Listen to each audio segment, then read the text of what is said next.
أعوذ بالله من الشيطان الرجيم. بسم الله الرحمن الرحيم. من كان يريد العزة فلله العزة جميعا إليه يسعد الكلم الطيب والعمل الصالح يرفعه والذين يمكرون السيئات لهم عذاب شديد ومكروا أولئك هو يبور.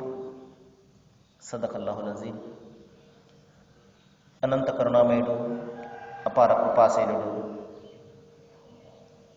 పాలకుడు, పోషకుడు, సర్వలోక సృష్టికర్త అయిన అల్లాహ్ శుభనామంతో ప్రారంభిస్తున్నాను.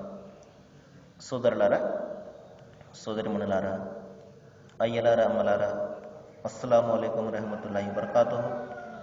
సర్వలోక ప్రభువు సర్వేశ్వరుడు అల్లాహ్ మనందరి జీవితాలలో శాంతి శుభాలను, కారుణ్యాన్ని కురిపించునుగాక. ఆమీన్. ఇంతవరకు మీ ముందు మానవులందరి ప్రభువు, మానవులందరి దైవమైనటువంటి అల్లాహ్ మనందరి కోసం అవతరింపజేసిన చివరి దైవ గ్రంథం దివ్య ఖురాన్ నుండి 35వ అధ్యాయం 11వ వాక్యం యొక్క అరబీ మూలంను పఠించడం జరిగింది. మహాశైలారా, ఈ వాక్యాలలో దైవం ఆయన వద్దకు చేరే వస్తువేమిటి, ఏ పని ఆయన ఇష్టపడతాడు, ఏ పని మనిషిని సాఫల్యానికి తీసుకుని వెళ్తుంది, ఈ విషయాన్ని గురించి చెప్తున్నాడు. ఒక మనిషి సాఫల్యాన్ని ఏ విధంగా చెందుతాడు, అతను సక్సెస్ను ఏ విధంగా పొందుతాడో దైవం ఇక్కడ తెలియజేస్తున్నాడు. చూడండి, దీని యొక్క అనువాదము: అల్లాహ్ మాత్రమే గౌరవానికి పూర్తిగా అర్హుడన్న విషయాన్ని గౌరవాభిలాషి అయిన ప్రతి ఒక్కరూ కూడా తెలుసుకోవాలి అంటున్నాడు. మనలో ప్రతి ఒక్కరూ కూడా ఆత్మగౌరవం అనేది ఉంటుంది. అందరూ మనలను గౌరవించాలి అని, దీనిని ఆత్మగౌరవం అంటారు. ప్రతి ఒక్కరూ కూడా, అతను ఎంత డబ్బున్నవాడైనా లేకపోతే కట్టిక పేదవాడి అయినప్పటికీ కూడా అందరిలో గౌరవం అనేది, ఆత్మగౌరవం అనేది ఉంటుంది. ప్రతి ఒక్కరూ కూడా తనను మరి గౌరవించాలి అని ప్రతి వ్యక్తి కూడా అభిలషిస్తూ ఉంటాడు, కోరుకుంటూ ఉంటాడు. దైవం తెలియజేస్తున్నాడు, మీరు గౌరవాన్ని కోరుకుంటున్నారు కదా, ఒక విషయాన్ని మీరు తెలుసుకోండి. అదేమిటి? ఆ దైవం మాత్రమే పూర్తిగా గౌరవానికి అర్హత గలవాడు. ఎందుకంటే ఉనికి లేనటువంటి మనకు ఉనికిని ప్రసాదించాడు, సకల సౌకర్యాలు, వనరులన్నీ కురిపిస్తున్నాడు. కాబట్టి నిజమైనటువంటి గౌరవానికి, నిజమైనటువంటి భక్తికి, ఆరాధనకు, స్తోత్రాలకు మరి అర్హత కేవలం ఆయన ఒక్కనికి మాత్రమే ఉన్నది అని దైవం తెలియజేస్తున్నాడు. కాబట్టి మనలో ఎవరైనా గౌరవాన్ని మనం కోరుతున్నామంటే అసలైనటువంటి గౌరవము ఆ దైవానికి మాత్రమే చెందింది, అసలైనటువంటి ఆ ప్రశంస ఆ దైవానికి మాత్రమే చెందింది అని తెలుసుకోవాలి. ఆ తర్వాత సృష్టి ప్రభువు తెలియజేస్తున్నాడు, ఆయన వద్దకు అధిరోహించే వస్తువు పరిశుద్ధమైనటువంటి వాక్కు మాత్రమే అంటున్నాడు. ఆ వాక్కు ఏమిటండి? ఆ వాక్కు ఏమిటి? ఆ మాట ఏమిటి? ఇహపరలోకాలలో మనిషికి సాఫల్యాన్ని ఇచ్చే ఆ తేలికైనటువంటి మాట ఏమిటి? మహాప్రవక్త ముహమ్మద్ సల్లల్లాహు అలైహి వసల్లం వారు 23 సంవత్సరాల పాటు మరి మానవాళికి దైవాన్ని గురించి బోధించారు. ఆ 23 సంవత్సరాల ఆయన బోధనను కేవలం ఒకే ఒక్క మాటలో మనం తీసుకున్నట్లయితే ప్రవక్త వారు తెలియజేశారు, కులు లా ఇలాహ ఇల్లల్లాహ్ తుఫ్లిహు అని అన్నారు. ఓ మానవులారా, దైవం ఒక్కడే అనండి, సాఫల్యాన్ని పొందుతారు.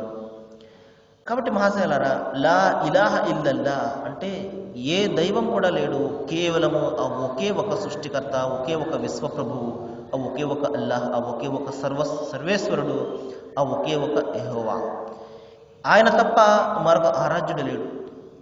ఈ మాటనే మీరు అనుసరించండి, స్వర్గానికి వెళ్తారు అని మహాప్రవక్త వారు మరి తెలియజేశారు. దైవం అదే తెలియజేస్తున్నాడు. ఆయన వద్ద అధిరోహించే ఆయనకు అత్యంత ఇష్టమైనటువంటిది మీకు స్వర్గాన్ని ప్రసాదించే మాట ఉన్నది, ఏదైనా ఉన్నది అంటే అది ఒకటే. ఏమిటి? లా ఇలాహ ఇల్లల్లా, అంటే ఆయన తప్ప మరొక ఆరాధ్యుడు లేడు. మరి అవునండి, చాలా బాగా చెప్పారు. నేను ఈ విషయాన్నే ఎప్పుడు పలుకుతూ ఉంటాను, దేవుడు ఒక్కడే, దేవుడు ఒక్కడే, దేవుడు ఒక్కడే అని. మరి నేను స్వర్గానికి వెళ్ళిపోతానంటే దైవం తెలియజేస్తున్నాడు, ఆహా, సత్కర్మ దానిని పైకి తీసుకుని వెళ్తుంది అన్నాడు. కేవలము దేవుడు ఒక్కడే అని మీరు పలుకుతూ జీవితాంతం అలాగుంటే దానివల్ల ప్రయోజనం ఉండదు. ఏం చేయాలి? సత్కర్మలు ఆచరించాలి, మంచి పనులు చేయాలి. సత్కర్మ అంటే ఏమిటండి? దాని గురించి కూడా దైవం తెలియజేస్తున్నాడు. లైసల్ బిర్ర అన్ తువల్లు ఖిబ్లకుం వుజూహుకుం ఖిబ్లల్ మష్రికి వల్ మగ్రిబి. సత్కర్మ అంటే, సత్కార్యాలు అంటే మీ ముఖాన్ని తూర్పుకో లేకపోతే పడమరకో తిప్పడం ఎంత మాత్రం కూడా కాదు. అంటే మీకు ఇష్టం వచ్చినట్లు మీరు చేసేసి సత్కార్యాలను ఆచరిస్తున్నాను అంటే అది ఎంత మాత్రం కూడా అది సరైనది కాదు. సత్కర్మ అంటే మనిషి ముందు తన పుట్టుకకు కారణమైనటువంటి దైవాన్ని అతను తెలుసుకోవాలి. ఎవని కారణంగా నేను ఉనికిలోనికి వచ్చాను, ఎవని కారణంగా నేను గాలిని పీల్చుకుంటున్నాను, ఎవని కారణంగా నేను అనుగ్రహాలు పొందుతున్నాను, జీవితాన్ని కొనసాగిస్తున్నాను, ఆయన ఎవరు, ఆ సృష్టి ప్రభు ఎవరు అనేది ముందు మనిషి తెలుసుకోవాలి. ఆ తర్వాత ఆయన పంపినటువంటి గ్రంథాన్ని విశ్వసించాలి, ఆయన పంపినటువంటి ప్రవక్తలను విశ్వసించాలి. మరి దైవదూతలు మనకు కంటికి కనబడరు, అయినప్పటికీ వాళ్ళు ఈ దైవం యొక్క ఈ ప్రభుత్వ నిర్వహణను వారు చేస్తున్నారు, దాన్ని మనము విశ్వసించాలి. ఇంకా అంతేకాదు, సహనాన్ని ప్రదర్శించాలి. కలిమిలో లేమిలో మరి సత్యానికి అసత్యానికి నడుమ జరిగే పోరాటంలో స్థైర్యాన్ని, సహనాన్ని ప్రదర్శించాలి. మరి ఇచ్చిన మాటకు కట్టుబడాలి. ఇంకా అందరి హక్కులను కూడా చెల్లించాలి. ఇవన్నీ కూడా సత్కార్యాలు అని దైవం తెలియజేస్తున్నాడు. కాబట్టి ఈ విధంగా సత్కార్యాలు ఆచరించాలి. అయితే దానికి పునాది లా ఇలాహ ఇల్లల్లా, అంటే దైవం ఒక్కడే అన్న ఆ సంకల్పము, ఆ సిద్ధాంతం మీద అతని సత్కర్మలు ఉండాలి. ఒకవేళ అతను మనిషి ఎన్ని మంచి పనులు చేసినా, ఎన్ని గొప్ప సత్కార్యాలు ఆచరించినా అతనిలో దేవుడు ఒక్కడే అనే విశ్వాసం లేకపోతే దైవము అతని సత్కర్మలను తీసుకుని మరి గాలిలో ధూళి మాదిరిగా ఎగురవేసేస్తాడు. లేదా అతనికి రావాల్సినటువంటి ఆ పుణ్యము పేరు ప్రఖ్యాతుల రూపంలో, కొద్దిపాటి గౌరవం రూపంలో ఈ ప్రపంచంలోనే ప్రసాదించేస్తాడు. మరి మరణం తర్వాత అతను తన కర్మల చిట్టాను చూసుకున్నప్పుడు అతని కర్మల చిట్టాలో ఏ సత్కార్యం కూడా కనబడదు. ఆ రోజున వాపోతాడు, అరే ఇన్ని మంచి పనులు చేశాను కదా నేను, ఇవన్నీ ఏమైపోయినాయి అని ప్రశ్నిస్తాడు. ఎందుకంటే అతనిలో దేవుడు ఒక్కడే అన్న విశ్వాసం లేదు. ఆ లేకుండానే అతను చాలా సత్కార్యాలు ఆచరించాడు. దానికి దైవం చెప్తాడు, నీకు రావాల్సినటువంటి ఆ పుణ్యము పేరు ప్రఖ్యాతుల రూపంలో, మరి గౌరవము, ప్రతిష్టల రూపంలో ప్రపంచంలో నేను నీకు ఇచ్చేశాను. పరలోకంలో నీకు ఏమీ కూడా దక్కదు. ఎందుకంటే అసలైనటువంటి పునాది లేదు నీలో. చాలా పెద్ద బిల్డింగ్ కట్టాడు, కానీ సరైనటువంటి పునాది లేదు. ఆ బిల్డింగ్ ఉంటుందా? ఈ విషయాన్ని గురించి బైబిల్ గ్రంథంలో క్రీస్తు చెప్తారు. నిజమైనటువంటి దైవ విశ్వాసం ఎలాగ ఉండాలి అంటే బండరాయి మీద ఇంటిని కట్టుకున్న వారిని పోలి ఉంటుంది అన్నారు. అంటే బండరాయి మీద ఈ విధంగా ఇల్లు కట్టుకుంటే ఎంత బలంగా ఉంటుందో అంత బలంగా ఉంటుంది ఒక విశ్వాస యొక్క విశ్వాసం. ఆ విశ్వాస యొక్క విశ్వాసం ఎలా ఉంటుంది? దేవుడు ఒక్కడే, ఈ సకల చరాచర సృష్టికి మూలాధారం కేవలం ఒక్కడే. ఆయన నిద్రపోడు, ఆయన కునకడు, ఆయనకు చావు పుట్టుకలు ఉండవు, ఆయనకు కొడుకులు, కూతుళ్ళు, భార్యలు, బిడ్డలు ఎవరు కూడా ఉండరు, తల్లిదండ్రులు ఉండరు. ఈ విధంగా గుణగణాలు ఉంటాయి దైవానికి అని అతని విశ్వాసం అంత బలంగా ఉంటుంది. మరి అది రాయి మీద ఇంటిని కట్టుకుంటే ఎంత బలంగా ఉంటుందో అంత బలంగా అతని విశ్వాసం ఉంటుంది. మరి ఇదేమి లేవనుకోండి, ఇసుక మీద ఏ విధంగా అయితే ఇంటిని కట్టుకుంటే కొన్ని రోజులకు కూలిపోతుందో అదేవిధంగా సరైనటువంటి విశ్వాసం లేకుండా ఎన్ని మంచి పనులు చేసినా అది వ్యర్థమైపోతాయి అన్నమాట. మహాశీలరా, మరి దైవం అదే తెలియజేస్తున్నాడు. ఆయన వద్ద అధిరోహించే వస్తువు ఏదైనా ఉన్నది అంటే అది పరిశుద్ధమైనటువంటి వాక్కు. ఏది? దైవం ఒక్కడే ఆరాధనకు అర్హుడు. దీనిని అరబీ భాషలో లా ఇలాహ ఇల్లల్లాహ్ అంటారు. కాబట్టి ఈ ఒక్కటే దైవం వద్దగా మరి అధిరోహించే వస్తువు, మరి అధిరోహించే వాక్కు, ఇది కేవలం ఉంటే సరిపోదు, దీనికి తోడు సత్కార్యాలు కూడా ఉండాలి. సత్కార్యాలు ఆచరించినప్పుడు ఈ సత్కార్యాలు ఆ పరిశుద్ధ వాక్కును పైకి తీసుకుని వెళ్తాయి అన్నారు. ఆ తర్వాత దైవం తెలియజేస్తున్నాడు మనిషికి ఆయన కలుగు చేసినటువంటి అనుగ్రహాలను గురించి ఇక్కడ మరొకసారి జ్ఞాపకం చేస్తున్నాడు. ఇప్పుడు ఒక ప్రశ్న వస్తుంది, ఇదేంటంటే ఇన్నిసార్లు చెప్తున్నాడు ఏంటంటే ఖురాన్లో, నేను అది చేశాను, నేను ఇది చేశాను, నేను అది చేశాను, నేను ఇది చేశాను అని ఎందుకండి అన్న ప్రశ్న వస్తుంది. మహాశైలారా, మనిషిని అరబీ భాషలో ఇన్సాన్ అంటారు. ఇన్సాన్ అనే పదము ఇన్స్ అనే ధాతువు నుండి వచ్చింది. ఇన్స్ అంటే మర్చిపోయేవాడు అని, అంటే మాటికి మర్చిపోయేవాడిని మనిషి అంటారు. మనం చూస్తుంటాం, ఏదైనా ఒక విషయం కానివ్వండి, లేకపోతే ఏదైనా ఒక మాట కానివ్వండి, కొన్ని రోజుల తర్వాత మర్చిపోతుంటాం. మనిషికి సహజ సిద్ధమైనటువంటి గుణం మర్చిపోవడం అనేది. మర్చిపోయే తత్వాన్ని కలిగి ఉంటాడు కాబట్టి మనిషిని దైవము మాటికి జ్ఞాపకం చేస్తున్నాడు. చూడండి, దైవం ఒక్కడే అన్న ఆ మాట నేను చెప్తున్నంతసేపు నిజమే కదా, దేవుడు ఒక్కడే కదా అని అనిపిస్తూ ఉంటుంది. మరి నేను ఇది ముగించిన వెంటనే మళ్ళా మీ మామూలు జీవితంలోనికి మీరు ప్రవేశిస్తారు, మా రోజంతా కూడా జీవితం గడుపుతారు, కానీ ఆ మాట మర్చిపోతారు. తిరిగి నేను చెప్తున్నప్పుడు జ్ఞాపకం వస్తుంటుంది. ఈ విధంగా మహాశైలారా, మర్చిపోయే గుణము మనిషి కలిగి ఉన్నాడు కాబట్టి దైవం ఈ విషయాన్ని, అసలైనటువంటి విషయాన్ని మాటికి చెప్తున్నాడు. అలాగే చూడండి, ఎవరైనా ఒక వ్యక్తి మన నుండి ఏదైనా ఒక సహాయాన్ని పొంది అతను మర్చిపోయాడు అనుకోండి, మరి జ్ఞాపకం చేస్తుంటారు, అరే పలానా వ్యక్తినిగా ఆ రోజు సహాయం చేశాడు కదా, మర్చిపోయావేంటి అని చెప్పేసి.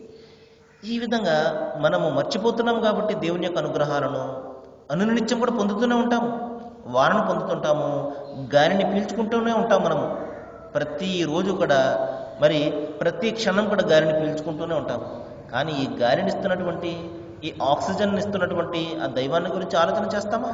చెయ్యము. మరి దైవం అదే మాటికి ఇక్కడ ఎందుకు జ్ఞాపకం చేస్తున్నాడంటే, ఎప్పటికైనా మనిషిలో చలనం అనేది వస్తుంది. ఎప్పటికైనా మనిషి దైవాన్ని గురించి ఆలోచన చేస్తాడు, ఆయన అనుగ్రహాల గురించి ఆలోచన చేస్తాడు, తన పంధాను, తన జీవితాన్ని మార్చుకుంటాడు, దైవ విధేయుడుగా మారతాడు. ఈ విధంగా మనిషి తనను తాను సంస్కరించుకుంటాడు అన్న ఉద్దేశంతో దైవము అనునిత్యం కూడా ఈ విధంగా తన గ్రంథంలో ప్రతి సందర్భంలో మరల జ్ఞాపకం చేస్తున్నాడు. చూడండి, అల్లాహ్ మిమ్మల్ని మట్టితో సృష్టించాడు, ఆ తర్వాత తుచ్చమైనటువంటి ఇంద్రియ బిందువుతోటి ఆయన మిమ్మల్ని సృష్టించాడు, ఆ తర్వాత మిమ్మల్ని జంటలుగా చేశాడు. ఒంటరిగా ఉంటే మీ జీవితము అసంపూర్తిగా ఉంటుంది అని మీలో నుండే మీ జంటలను కూడా సృష్టించాడు. అందుకనే పెద్దలు చెప్తారు, వివాహాలు స్వర్గంలో జరుగుతాయి అని.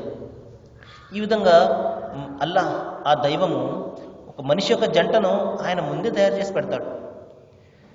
ఈ విధంగా మహాశైలారు ఇంకా దైవం చెప్తున్నాడు, ఆయనకు తెలియకుండా ఏ స్త్రీ కూడా మరి గర్భాన్ని ధరించలేదు, అలాగే ప్రసవించను లేదు. భూమి లోపల మరి ఆ ఉద్భవింపబోయే ఆ గింజను గురించి మనకేమైనా తెలుస్తుందా? రైతు జల్లుతాడు, మరి విత్తనాలు జల్లిన తర్వాత అతను దాని గురించే మర్చిపోతాడు. ఆ విత్తనాలలో ఏ విత్తనము భూమిలో ఇంకిందో అది అతనికి ఏమైనా తెలుస్తుందో? ఎంత మాత్రం కూడా తెలియదు. ఆ దైవానికి తెలుస్తుంది. మరి అందు నుండి మొక్కను బయటకు తీసేది కూడా ఆయనే. అంతిమ దేవగం ఖురాన్ ఒక సందర్భంలో చెప్తున్నాడు, నల్లటి చీకటిలో నల్లటి రాయి మీద నడిచే చీమ అడుగుల సవ్వడి సైతము ఆయన తెలుసుకుంటాడు. అంత సూక్ష్మ ద్రష్ట మన దైవము మహాశైలారా, అంత శక్తిమంతుడు, అంత బలవంతుడు మన దైవము. కానీ మనం ఏం చేస్తున్నాము? ఆ దైవాన్ని తీసుకొచ్చి మన ఇంట్లో పెట్టుకోవడము, మన మెళ్ళ తగిలించుకోవడము, లేకపోతే మన పుస్తకాల్లో పెట్టుకోవడము, ఈ విధంగా ఆయన అవమానిస్తున్నాం మనం. చూడండి, అంతటి మహాశక్తిమంతుడు, అంతటి సూక్ష్మ ద్రష్ట అయినటువంటి ఆ దైవము మన ఆలోచనలకు, మన పనులకు అతీతంగా ఉండేవాడు మహాశైలారా. ఈ విషయాన్ని మనము గమనించాలి. మరి ఇంకా దైవం తెలియజేస్తున్నాడు, నేను మీకు నీటి వనరులను ఇస్తున్నాను. ఒకటి తీయనిది, దప్పికను తీర్చేది, త్రాగడానికి ఎంతో మధురమైనది. రెండేది గొంతును మండించే ఉప్పు అనేది అంటున్నాడు. చూడండి, సముద్రంలో నీరు, అంత సముద్రపు నీరు కూడా వ్యర్థంగా ఉంటుంది, ఉప్పు నీళ్ళు ఉంటాయి. మరి పైనుండి కుస్తున్నటువంటి వాన నీరు ఉప్పు నీరుగా ఉందనుకోండి, మన పరిస్థితి ఏమవుతుంది? చూడండి, సముద్రపు నీరు పైకి పోతుంది, పై నుండి మంచినీటి రూపంలో కిందకి కురుస్తుంది. ఎంత అద్భుతమైనటువంటి సృజనాకారుడు చూడండి దైవం మహాశీలారా. ఈ ఒక్క అనుగ్రహాన్ని మనం జ్ఞాపకం పెట్టుకున్నామంటే మరి మన మనస్సంతా కూడా దైవం పట్ల భయంతో, ప్రేమతోటి నిండిపోతుంది. ఈ విధంగా దేవుని అనుగ్రహాలు అనునిత్యం కూడా మనం చూస్తుంటాం మహాశైలారా. వీటిని గురించి ఆలోచన చేయాలి. ఆలోచన చేసినప్పుడే ఆయన యొక్క సృష్టి అద్భుతాలు మనకు తెలుస్తాయి. అల్లాహ్ అందరికీ కూడా మరి మంచిని చేయాలని నేను వేడుకుంటూ ముగిస్తున్నాను. వాఖిరు దవానా అనిల్ హమ్దులిల్లాహి రబ్బిల్ ఆలమీన్. అస్సలాము అలైకుం.